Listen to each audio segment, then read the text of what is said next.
Yep, that's right. Send in my picks for Best Actor, Best Director, Best Picture. Send everything in. Change it all. Yes, change everything.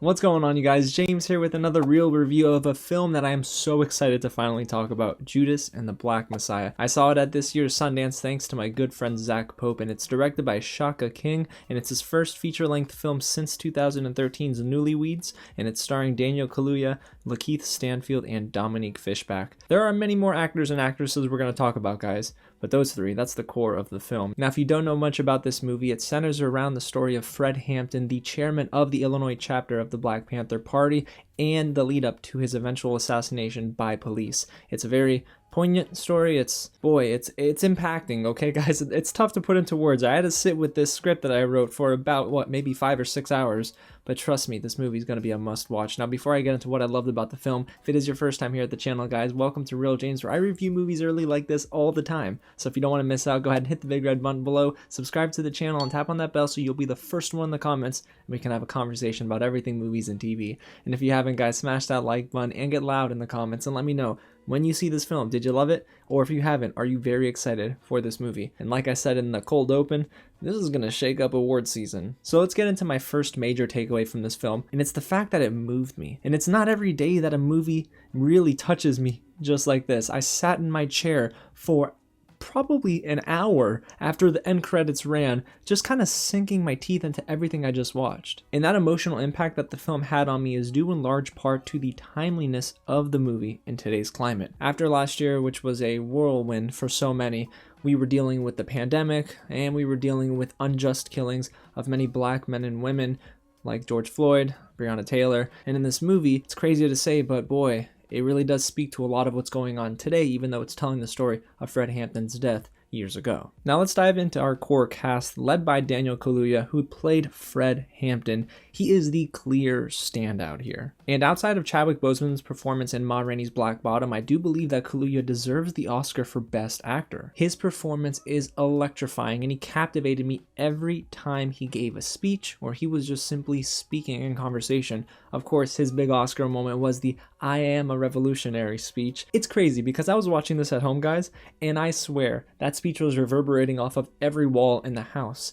And afterwards, I just sat and I thought, I just witnessed one of the best performances of my life. And it also helps that Daniel Kaluuya spent a lot of time trying to sound like the late Fred Hampton as well. He was really getting down to the dialect in his voice, the cadence of his delivery. And when I did hear Fred Hampton actually speaking, wow, boy, it was a carbon copy almost. And that attention to detail really did pay off once the film had ended. And another actor that really didn't surprise me, because I know he's great, was LaKeith Stanfield as William O'Neal. Now, if you don't know much about William O'Neal and his role in the eventual assassination of Fred Hampton, he was the one who was feeding the info to the FBI, so he was an informant. And boy, it boiled my blood, some of the things he did. But eventually, there's enough nuance in LaKeith Stanfield's acting that lets you in on the character of William O'Neal, and you start to learn, man, he had some really deep regrets about this. Eventually, I started to notice little things like a simple twitch in LaKeith Stanfield's eyes, or just a slight break in his voice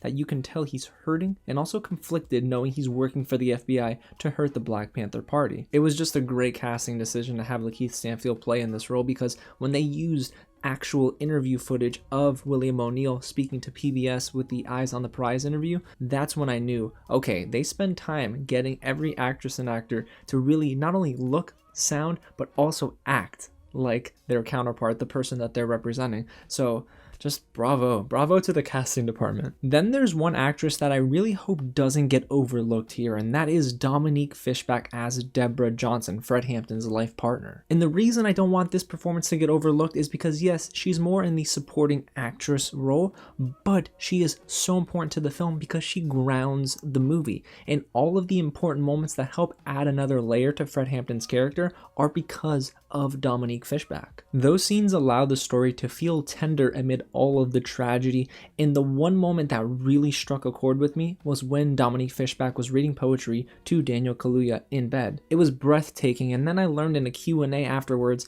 that Dominique Fishback actually made this poem herself. She wrote this herself.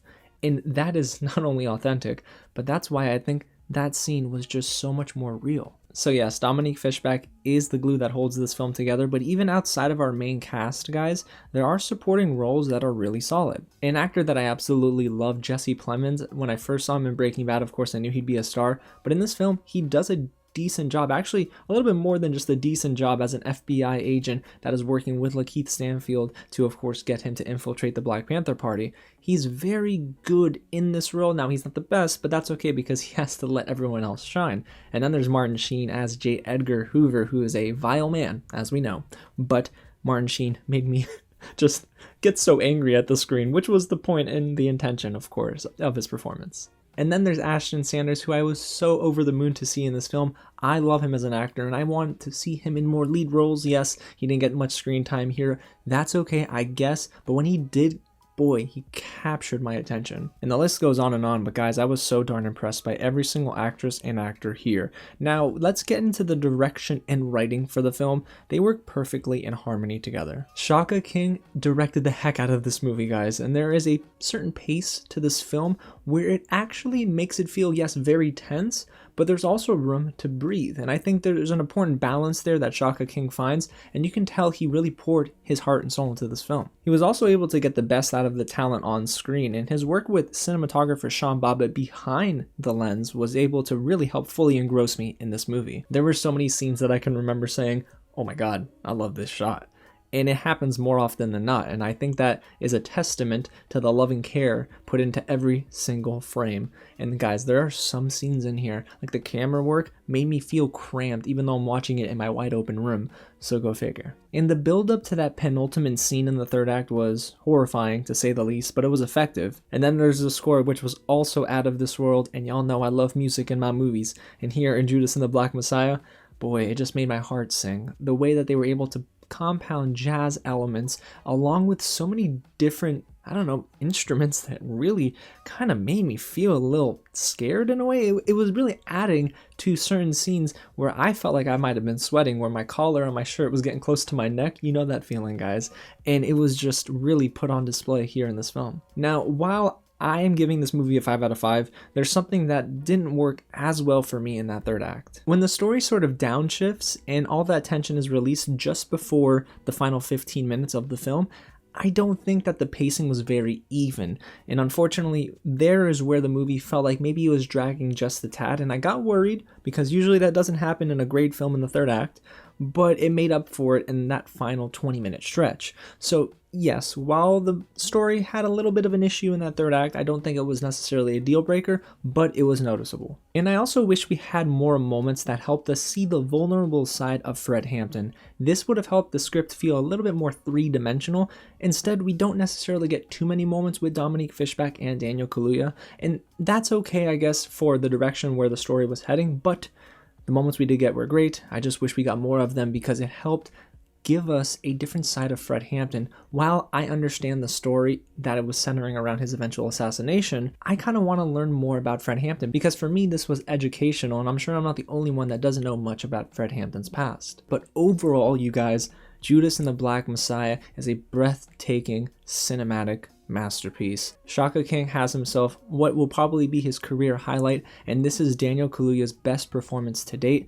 LaKeith Stanfield and Dominique Fishback just complement this film so well, and there's not a bad performance around any corner. The script is so well written, even though it does have that issue in the third act, but the story itself is just so captivating. Again, it's timely and poignant, and also very sad, because unfortunately we're seeing some reflection of what happened with Fred Hampton and the Black Panther Party happening now. And pulling back a little bit and seeing the ripple effect for this film, it's going to definitely shake up the waters for Oscar season. Daniel Kaluuya, Dominique Fishback, LaKeith Stanfield, they all might see nominations here. So it goes without saying, but you guys need to watch this movie in theaters or on HBO Max February 12th. It was certainly an experience for me, and I believe it will be for you too. But let me know, guys, what you think of the film down in the comments below when you see it, and let me know which Daniel Kaluuya performance is your favorite. I know a lot of people said Widows, but this might change it. And guys, if you haven't already, hit the big red button below and subscribe to the channel. Tap on that bell so you don't miss out on any reviews and reactions to come. This year is going to be busy. Heck, this month is going to be busy, alright? Alrighty, y'all, I'm going to go finish my to-do list. Again, thank you so much for watching, and I'll catch you at the next screening.